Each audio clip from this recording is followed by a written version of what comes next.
नमस्कार दोस्तों, आप सभी का स्वागत है। दोस्तों, अभी समय रात के 3 बज रहे हैं। बट कुछ चीज़ें हैं और कुछ परिस्थितियाँ ऐसी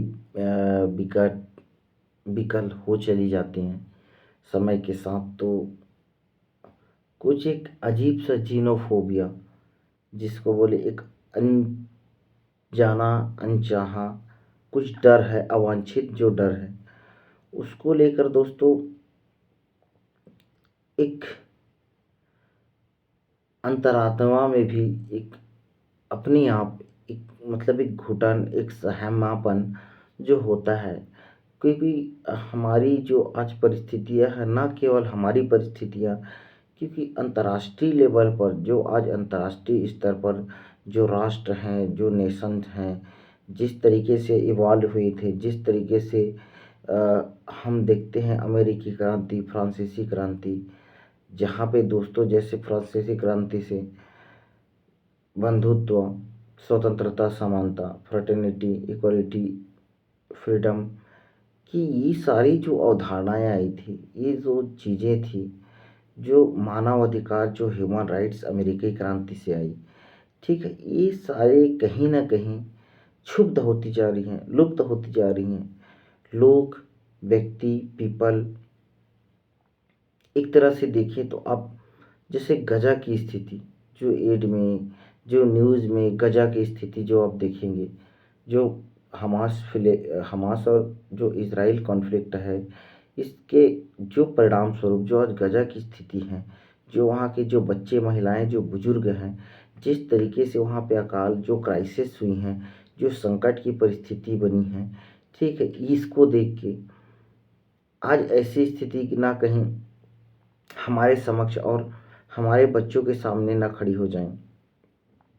जो स्थिति रूस यूक्रेन से, जो वहाँ की जो परिस्थितियाँ, जो सामाजिक, जो सांस्कृतिक परिस्थितियाँ बनी हैं, अरब वर्ल्ड में देखो, जो आईएसआईएस में तालिबान की स्थिति देख लो, तो इन सारे जगहों में और लोकतंत्र की जो हालिया जो आरोप लगे, जिस तरीके से देखो हम एक जुड़वा भाई हैं, इंडिया पाकिस्तान, जहाँ से पाकिस्तान इंडिया से अलग होता है विभाजन में, जिस तरीके से स्थिति उस टाइम पे बनी, उन सारी चीज़ों को देखो, एक राजनीतिक जो पॉलिटिकल साइंस के स्टूडेंट होने के नाते, एक शोधकर्ता और एक चिंतन, एक विचारक, यहाँ तक कि एक राजनीतिक को इतने तरीके से राजनीतिक सिद्धांत, पॉलिटिकल साइंस, इंटरनेशनल रिलेशन को इतने तरीके से जानने, इतने तरीके से पार्टी सिस्टम, पार्टी फॉर्मेशन, ठीक है, आइडियोलॉजी, विचारधारा, डेमोक्रेसी, सोशलिज्म, कम्युनिज्म,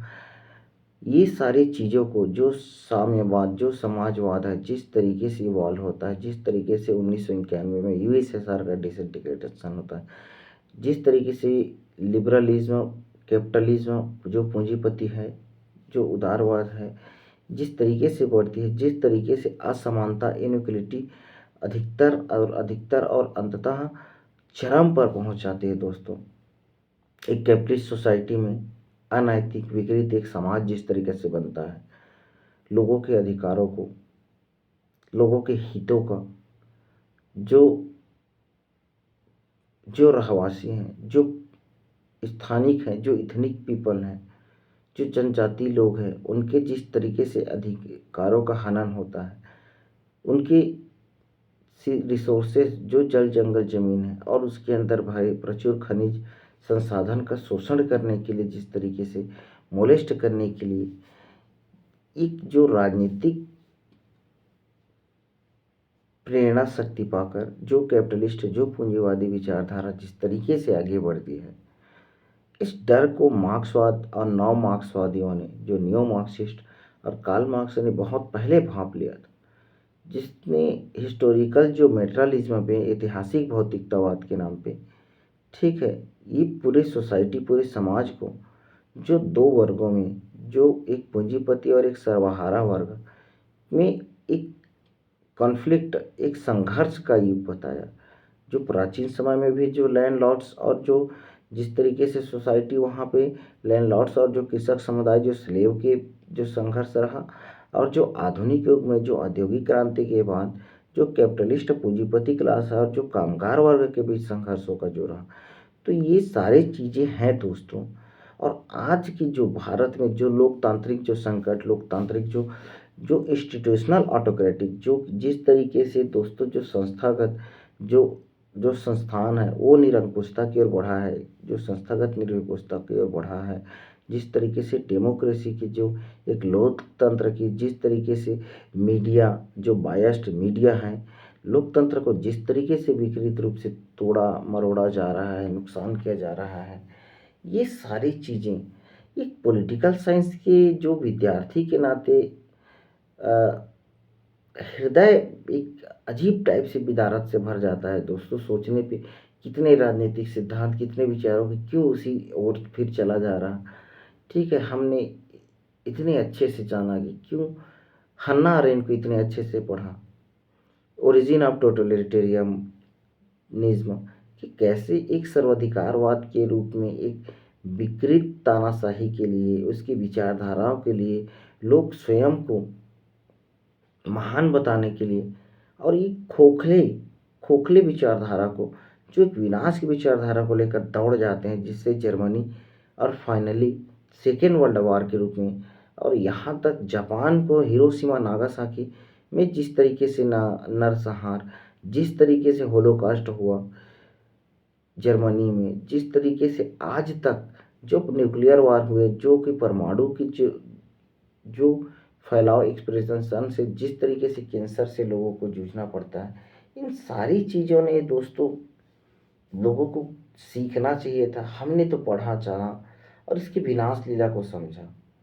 तो ये अत्यंत ही दुखद है दोस्तों।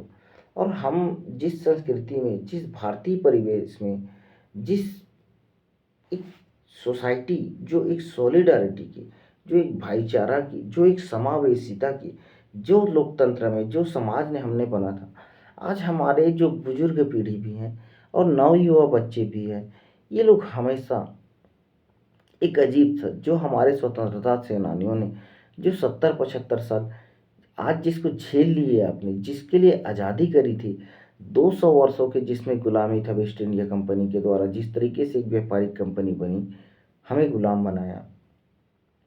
तो उससे इतने कड़े संघर्ष और आज़ादी प्राप्त करने के बाद हमें एक स्वतंत्र और लोकतांत्रिक भारत दिया। और आज लोग कहीं चाय के ठेले टपरी में, कहीं सैलून में, जहाँ भी जाओ एक राव गलाते रहते हैं, चाहे वो बच्चे बुजुर्ग एक युवा पीढ़ी के हों या बड़े हों, कि 70 साल में क्या हुआ, 70 साल में क्या हुआ। इनको एक वास्तविकता पता नहीं है। अच्छा हुआ दोस्तों कि मैं भी, देखो ये मैं भी कहते रहता, लेकिन अच्छा हुआ कि मैं 2013 से पहले ग्रेजुएट हो चुका था, अपनी ग्रेजुएशन पूर्ण कर ली थी, मेरी पूरी पढ़ाई शिक्षा दीक्षा हो गई थी। 5 जनवरी 2013 तक मेरी जॉब लग चुकी थी, मैं नियुक्त हो गया था एक गवर्नमेंट सर्वेंट के रूप में। नहीं तो मैं भी कहते रहता कि 70 साल में क्या हुआ क्या। देखो दोस्तों, ये 70 साल में क्या हुआ और आगे 70 साल 75 साल में क्या होगा, इसका कोई यहाँ पे ऐसी कोई भावना, इसी तरीके से किस तरीके से अनैतिक इस तरीके से कृत्य में कोई आवश्यकता नहीं है दोस्तों, ना इन चीज़ों की। पहले कुछ भी हो कुछ ना हो। हाँ, 1974-75 में भी दो देश में इसी तरीके से लोकतांत्रिक संकट आई, इसी तरह से इमरजेंसी आपातकालीन जो लगाया गया, जिस तरीके से लोकतंत्र को तार तार करा गया, जिस तरीके से जेपी आंदोलन खड़ा हुआ, तो ये सेम हो चुकी है दोस्तों। और इसको रिपीट करना और उससे बुरे तरीके से रिपीट करना, इंस्टीट्यूशनल इतना बायस्ड नहीं होना चाहिए था कि आज सर्वे में जाइए, लोग कहीं यूए की सर्वे में जाके डिक्टेटरशिप चाहिए इंडिया में बोला जाता है। ये क्या है? लोग ये जानना छोड़ दिए कि वास्तविकता क्या है, रियलिटी क्या है। हम कितने संघर्षों के बाद इतने आगे आ पाए हैं, लोगों के अधिकारों की, स्वतंत्रता की, समानता की बात कर पाते हैं। ये क्या उचित है? इस पॉडकास्ट में दोस्तों इसी पे बात करूँगा।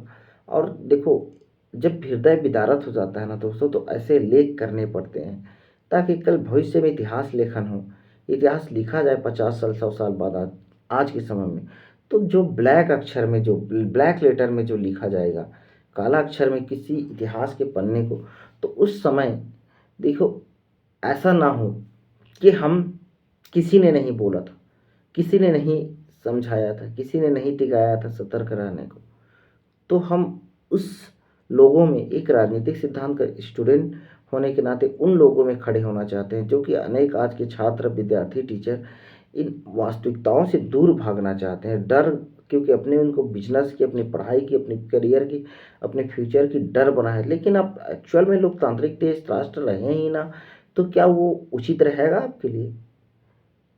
आप कितनी अच्छी व्यवस्था, आप कितनी ही पैसे, कितनी ही संसाधन क्यों ना बना ले, लेकिन आपको जब आज़ादी नहीं है बोलने की, कुछ करने की, राइट टू लाइफ एंड जो डिग्निटी, लाइवलीहुड की जो फ्रीडम नहीं है, right to speech and expression, article 19, article 21 की तरीके से जो डिग्निटी ना मिले, तो कोई औचित्य नहीं है। बनाई है ना सरकार के पीआईबी ने एफसीयू, फैक्ट चेक यूनिट। जब तक बॉम्बे हाई कोर्ट का कोई डिसीजन नहीं आ जाता, जिस तरीके से सुप्रीम कोर्ट ने भी रोक लगाई है, तब तक आप बोल सकते हैं। अभी तो डिजिटल युग है, आधुनिक युग में नया संसाधन, नया साधन मिला है दोस्तों कि यूट्यूब, इसके जरिए बोल पा रहे हैं। भारत में ये भी मुश्किल होने वाला है। जो एफसीयू, फैक्ट चेक यूनिट, जैसे सरकार का नोटिफिकेशन आ गया था अभी, तो वो दिक्कत आने वाली है बहुत ज़्यादा। जब तक है बोल लेते हैं, जागरूक कर लेते हैं, अवेयर कर लेते हैं। दोस्तों, एक आत्मा की जो पीड़ा होती है ना, मैं एक क्रांति गीत के रूप में एक कविता का लेख करा है। स्वर में, वॉइस में तो कुछ ठीक नहीं है, लेकिन इस पॉडकास्ट में इसको लाने का औचित्य बहुत ही आवश्यक समय है और इसी समय में ज़रूरी है। तो इसलिए हमने लाया है। समस्त सर्वत्र क्रांति प्रेरणा गीत है दोस्तों, ठीक है। समस्त सर्वत्र क्रांति प्रेरणा गीत यहाँ पे लगा दूंगा मैं, देखना। मैं पढ़ के सुना रहा हूँ आपको, ठीक। होली भी आ गई है दोस्तों, आज 23 तारीख है, बसंत ऋतु के होली, ये फागुन में, ठीक है दोस्तों, अंतिम है बसंत ऋतु का। तो चलिए, इस पे हमने एक लेख करा है, चलिए बताते हैं। बसंत अभी आया है, पतझड़ का मौसम लाया है, शरद के ताजा तरीन अनुभवों के बाद तेरे लिए बाहें फैलाया है। आगे आने वाली उष्णता से लड़ने की क्षमता हेतु क्रांति की प्रेरणा देने पलासी रंग बिखेर लाया है। चल उठ खड़ा हो हृदय के उन उद्वेगों से, तरंगों से, समावेशों से। अब यह जो नई बेला आई, तुझे और तेरे सहपाठियों की पैरों की बेड़ियों को कुल्हाड़ से काट उन्मुक्त गगन में मानवता, बंधुता, स्वच्छंदता की पुनश्च प्रसारण हेतु केवल एक दफा, एक विकल्प अधर्म को विनष्ट करने की आदेश तुझे थमाई। हाँ, यह तेरा ही सौगंध है जो पुनर्जन्म, पुनर्निर्माण की अनुज्ञप्ति दिए हुए नया युग, नया संसार का कर्णाधार बनाई। कहा गया तेरा वह समाज जो जालिम की कुरीतियों से व्यथित नहीं हुआ आज। क्यों ये हाथ पे हाथ रखकर बैठे हैं? क्रांति की मशाल थमा दो इनके हाथों में, जो निष्कपट का भाव लिए हुए सर्वत्र हृदय में तैरते हों। नया शिशु जन्म भी खून से लथपथ परिवेशों में होता है ये क्रांति का नियम। तो खूनी संघर्ष से तेरा हृदय विदारत क्यों होता है ये परमात्मा का विनिश्चयन। चल मैं एक और फतवा जारी कर दूं तेरे उन सहयोगियों के लिए, निष्काम कर्म कर तू आने वाले पीढ़ियों के लिए। क्यों भूल गए थे मेरा वह सौगंध संदेश जो अटल यथातथ्य अनंत परिपूर्ण है निर्देश, कि जब धर्म की हानि होगी तब अधर्म का नाश कर गौरवपूर्ण संसार बनाने हेतु जन्म लूंगा मैं विशेष। तू ही मेरी सेना, मैं ही तेरा सेनापति, यही सर्वोत्कृष्ट विचार, जुटा साहस विनष्ट करने अनैतिक फांसीवाद, क्रोनी पूंजीवाद पर कर तीव्रतर प्रहार, कर तीव्रतर प्रहार, कर तीव्रतर प्रहार। क्रांति, क्रांति, क्रांति। ये है दोस्तों, ये एक सेगमेंट था इस कविता का, जो एक सर्वत्र क्रांति प्रेरणा गीत का। इसको एक गीत की भांति भी गाया जा सकता है। देखो, परिस्थितियाँ कुछ होती हैं तब ऐसे लेख आते हैं, विचार आते हैं, ठीक है दोस्तों। ये है, परिस्थितियों के अनुकूल इस तरीके के विचार आते हैं। अब आगे चलेंगे सेकेंड पैराग्राफ में, जिसको हमने शॉर्ट्स में बहुत बार शेयर करा है। तो ये थोड़ा रेडिकल तरीके से, ठीक है, रिवॉल्यूशन के लिए आगे बढ़ेंगे। ठीक है, तो ठीक है, वीडियो लंबी हो क्योंकि पॉडकास्ट सीरीज है, हम यहाँ पे स्वतंत्र विचार रखते हैं, स्वतंत्र बात करते हैं। तो चलिए आगे बढ़ेंगे। तो इसी क्रांति में दूसरे सेगमेंट में बात करेंगे। तो हम चल उठ निपाहों से, चल छूट पनाहों से, चल रूठ गुनाहों से, बचपन जी जी जवानी अब और क्या जिएगा, चल छोड़ वादों को, चल तोड़ सलाखों को, चल मोड़ इरादों को, रैर नहीं किसी से, बैर नहीं किसी से, लड़ाई है जिद्दी तानाशाही से, क्रांति क्रांति क्रांति, सिंधु की वारों से, गंगा की धारों से, कावेरी की फुहारों से, दुष्ट है वह राज्य राक्षस, विकृत हुआ समाज आज जिनके विचारों से, चल उठ खड़ा हो, तोड़ उन बंधनों रिवाजों को, किस गली में खड़ा ये आज यह संसार, रिपु बदल सकता है तू और तेरे विचार, रिपु मार धार तलवार जीतू, दुष्टों को मिटा अहंकार, उठा धनु, क्रांति क्रांति क्रांति, खबर किसे है क्या करेगा तू, या जिएगा या मरेगा तू, शाहम उठेगा संसार जब डरेगा तू, ना सोच उठारा ना बन बेचारा, कर प्रहार मिटा संसार सारा, तू ही आला तू ही मौला तू ही इंसा तू ही ईश्वर निराला, तू न बैठ शांति उठ निरंतर, सर्वत्र फैला क्रांति क्रांति क्रांति, बजा लठ नंगाड़ों से, तार तार भेद धनुष चियारों से, रगड़ एड़ी मार लात बयारों से, जगा जुनून बहा खून मंजारों से, दिखा तेवर नैनों के अंगारों से, क्रांति क्रांति क्रांति। आगे चलेंगे जब और थर्ड स्टेप में, तो दोस्तों इस पे बात होगी अन्याय अत्याचारों से, पूंजीपति राजनीतिक कारोबारियों से, झूठ फरेब और व्यभिचारों से, सुगम भाग सुनिश्चित कर किशोर युवा को साथ ले, उन्मुक्त कर विकृत पीढ़ी के अनाचारों से, आधुनिक युग के डिजिटल वल्गर व्यवहारों से, क्रांति क्रांति क्रांति, अज्ञान के पर्दे अशिक्षा अंधकारों से, वन पूर्वाभिमुख गुरुत्वीय तरंग अंगारों से, कर नेतृत्व विशाल जन समूहों से, है तले तेरे कदमों के अटल अथाह खनिज संसार में धरा में, और आश्रय में तू मातृ स्वरूप प्रकृति की गोद में लिए पनाह, चल तोड़ जंजीरों को अनाचारों को, सर्वत्र विस्तार हो क्रांति, नाश कर दुराचारों को, किस जड़ता में सिकुड़ बैठा तू आज, व्यर्थ की पारिवारिक मोह माया में समझ रहा तू अपना राज, नासवान है तू और तेरे विकार, न भूल भौतिकी के नियम, अनंत है ये ब्रह्मांड, चल लगा वैचारिक विस्फोट, कर तबाह पूंजीवादी अनैतिक दुराचार, और आगे कहाँ जाएगा इसी मिट्टी में मिल जाएगा, आदेश है तुझको उस परमात्मा का निराकार, मिट जा खुद मिटा ये नरेश और पूरा संसार, क्रांति क्रांति क्रांति, है आशीष ना शस्त्र अग्नि वायु जल मिटा सकती है तेरे पद चिन्हों को, बन वजह वाजिब उस परमात्मा में आत्म विलीन करने, मिटाने निराकृष्टों को, है ढाल तेरे कितनी बहनें माताएं, कितनी गृहिणी कितनी बेवाएं, ना तो नया जन्म होता बिना बहे खून, रक्त रंजित हो तेरा बदन, है भार तेरे कंधे, क्रांति ज्वाला जुनून, क्रांति क्रांति क्रांति क्रांति। तो ये है दोस्तों हम जो परिस्थिति जन्य इस आधुनिक युग के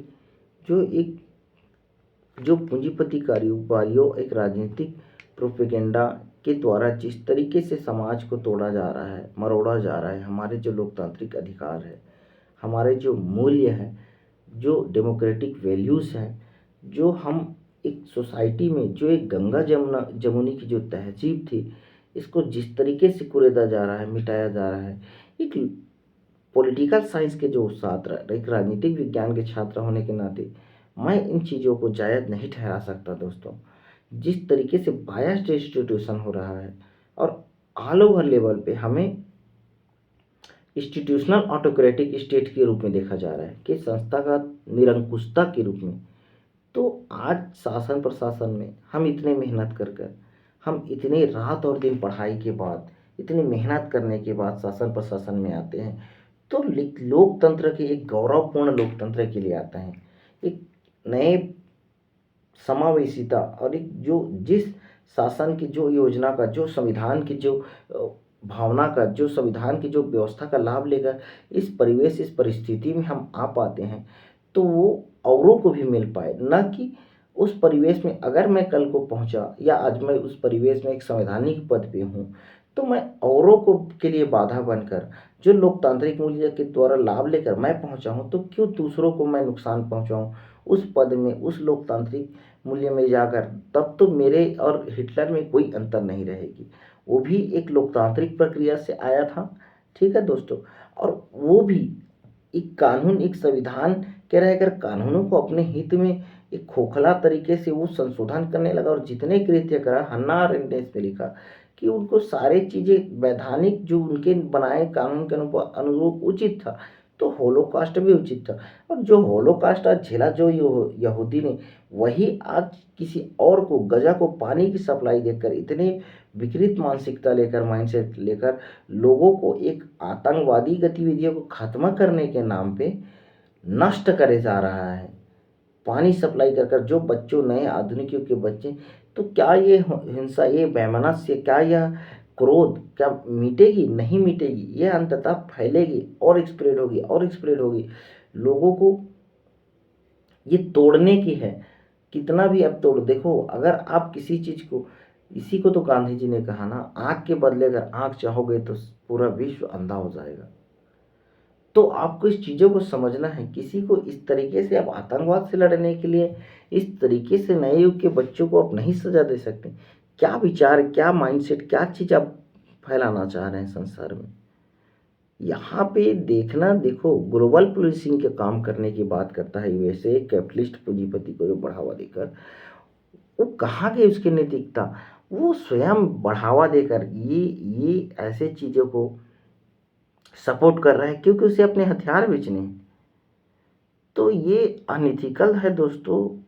बढ़ावा देंगे, लोग अपने हित के लिए चलेंगे। जो राजनीतिक वैज्ञानिक है, जो इस पे इस चीज़ों को डर पहले से था, लोगों ने लिखा है इस पे। ऑरवेल को देख लीजिए, माइकल ऑक्सफोर्ड को देख लीजिए कि जो राजनीतिक जो है, जो गतिविधियां हैं, जो एक्शन है, उसको आम व्यक्ति के लिए समझ से परे बताया है। इसमें एक ऑरवेल बोलता है, जॉर्ज ऑरवेल बोला है इसमें कि किस तरीके से एक आम आदमी के लिए समझ से परे एक व्यक्ति अगर राजनीति में वो झूठ की हवा बहाएगा, वो व्यक्ति किसी को मर्डर करेगा फिर भी वो प्रतिष्ठा का पात्र बन जाएगा। किस तरीके से वो झूठ बोलेगा, वो भी उस राजनीतिक में उस सही दर्शन, सही चीज़ों के रूप में, तथ्यों के रूप में देखा जाएगा। तो ये चीज़ें हैं। इन चीज़ों पे पहले जो गंभीर राजनीतिक विचारक, जो थिंकर आए ने बहुत सोचा, और आज तक हमारे जो डेरिडा के अनुराग ठीक कहता है डेरिडा कि हमारी जो भाषा, हमारी जो सांस्कृतिक भाषा, जो एक्सप्रेशन है, जो हम अभिव्यक्त करते हैं, वो इतना डेवलप्ड, इतना विकसित नहीं हो पाया है कि वह हमारी पूरी भावनाओं को औरों को समझा सके, उचित तरीके से समझा सके। तो हमारी भाषा को और डेवलप्ड होना है, ये डेरिडा ने बताया है। बिल्कुल सही है डेरिडा। दोस्तों, किस सोसाइटी में जा रहे हैं, किस समाज में जा रहे हैं, कैसे परिस्थितियाँ हो रही है, हम इन चीज़ों पे गहन रूप से विचार करना चाहिए, जानना चाहिए, सोचना चाहिए। जो गलत है, किसी के लिए क्यों हम बेनगाट बने, क्यों अग्रपंक्ति बने, क्यों एक विकृत समाज बनाने के लिए हम अग्रपंक्ति बने जा रहे हैं और एक कहीं भी हम अपने में डिफेंडर बन जा रहे हैं।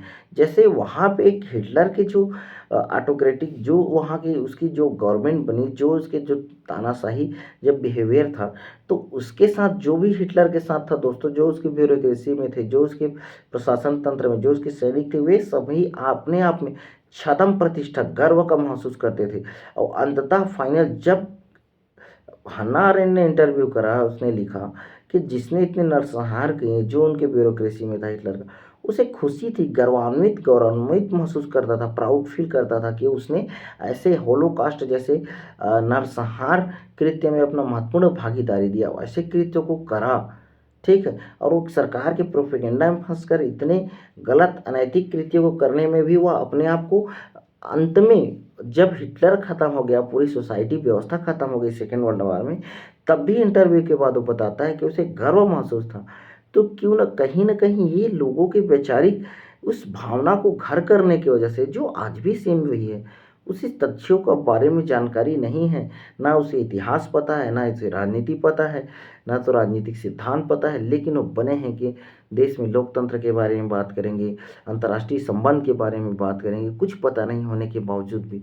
तो ऐसे लोग हैं, बहुत समाज विकृतता की ओर चली गई दोस्तों। आज हमने आधी ज़िंदगी, भारत में 68 साल औसत आयु है, 68 ईयर्स, आधी ज़िंदगी हमने जी ली। तो आधी ज़िंदगी को दोस्तों आपको अवेयर करने में, जागरूक करने में और सत्य चीज़ों को बताने में लगाएंगे। यही इस पॉडकास्ट का सीरीज़ है कि आप अच्छा नागरिक बने, सही चीज़ों को जानें, एक स्वतंत्र नागरिक बने, स्वतंत्र सोच हो, समाज में नई व्यवस्था और एक समावेशिता, भाईचारा की व्यवस्था बने। और क्यों ना वो क्रांति से ही क्यों ना आए, रेडिकल रिवॉल्यूशन से ही क्यों नहीं आए, यही हमारा विचारधारा है।